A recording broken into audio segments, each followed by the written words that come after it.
Saudara sekalian, jumpa lagi dengan PJP Ginting Channel Opini Kebangsaan.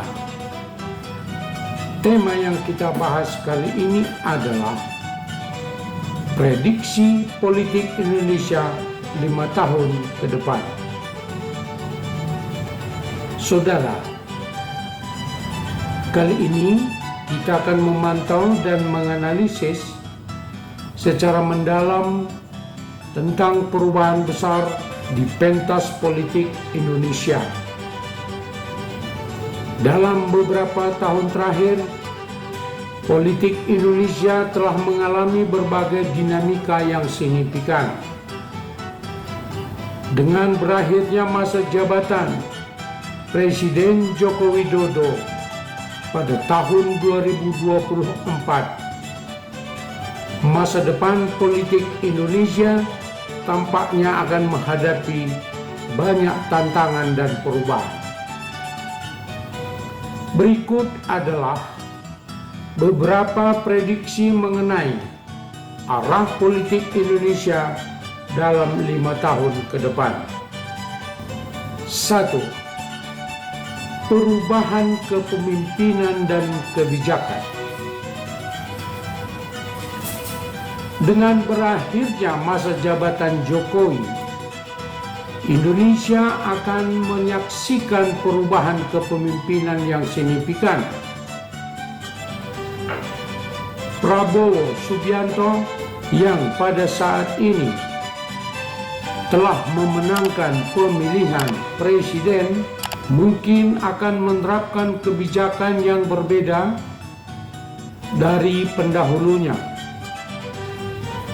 Walaupun pada saat kampanye Prabowo Subianto selalu menyatakan akan melanjutkan sepenuhnya program-program Jokowi.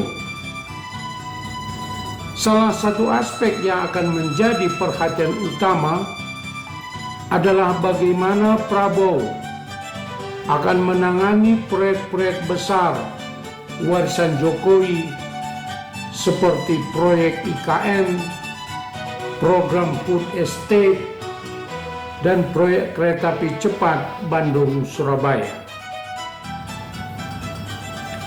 Proyek IKN dengan kontroversi penggunaan APBN sebesar 48 triliun rupiah.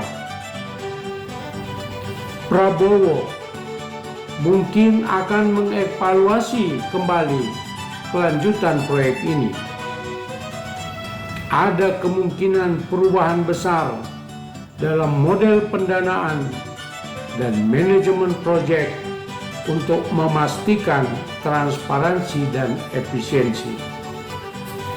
Program food estate, mengingat kegagalan implementasi program ini di bawah pemerintahan Jokowi, Prabowo mungkin akan mencari solusi baru untuk meningkatkan ketahanan pangan dengan fokus pada perencanaan yang lebih matang dan penggunaan teknologi pertanian yang lebih canggih. Kedua, reformasi lembaga negara. Salah satu warisan yang paling kontroversial dari pemerintahan Jokowi adalah kondisi lembaga-lembaga negara yang netralitasnya dipertanyakan. Dalam 5 tahun ke depan, kita bisa melihat upaya reformasi besar-besaran untuk mengembalikan kepercayaan publik terhadap institusi-institusi seperti KPK, KPU, Bawaslu, Mahkamah Konstitusi, dan Mahkamah Agung. KPK ada kemungkinan penguatan kembali kewenangan untuk memerangi korupsi dengan mengembalikan independensi dan daya hukum lembaga ini yang sempat dilemahkan. KPU dan Bawaslu Untuk memastikan pemilu yang jujur dan adil, reformasi kepada KPU dan Bawaslu sangat diperlukan. Ini termasuk memastikan bahwa proses pemilihan umum berjalan transparan dan tanpa campur tangan politik. 3. Infrastruktur dan pembangunan.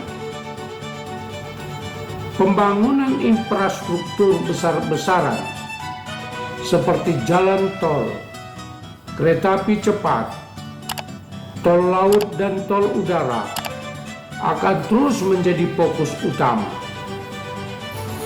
Namun, dengan banyaknya proyek yang mengalami kerugian atau masalah pendanaan, kita dapat mengharapkan adanya penilaian ulang terhadap proyek-proyek ini. Pembangunan jalan tol. Proyek ini mungkin akan mengalami restrukturisasi untuk meningkatkan profitabilitas dan efisiensi, termasuk penjualan aset yang tidak menguntungkan atau mengalihkan pengelolaan ke pihak swasta. Kereta api cepat. Kelanjutan proyek ini akan bergantung pada evaluasi yang mendalam mengenai manfaat ekonomi dan sosialnya, serta penanganan masalah pembebasan lahan dan pendanaan. 4. Energi dan lingkungan. Indonesia akan menghadapi tantangan besar dalam sektor energi dan lingkungan. Dengan program hilirisasi sumber daya alam seperti nikel, timah dan bauksit, serta pembangunan kilang minyak yang masih terkendala, pemerintah baru harus mencari solusi untuk memaksimalkan potensi sumber daya alam Indonesia tanpa mengurangi kerusakan lingkungan. Pemerintah baru harus mencari solusi untuk memaksimalkan potensi sumber daya alam Indonesia tanpa merusak lingkungan atau meminimalisir kerusakan lingkungan.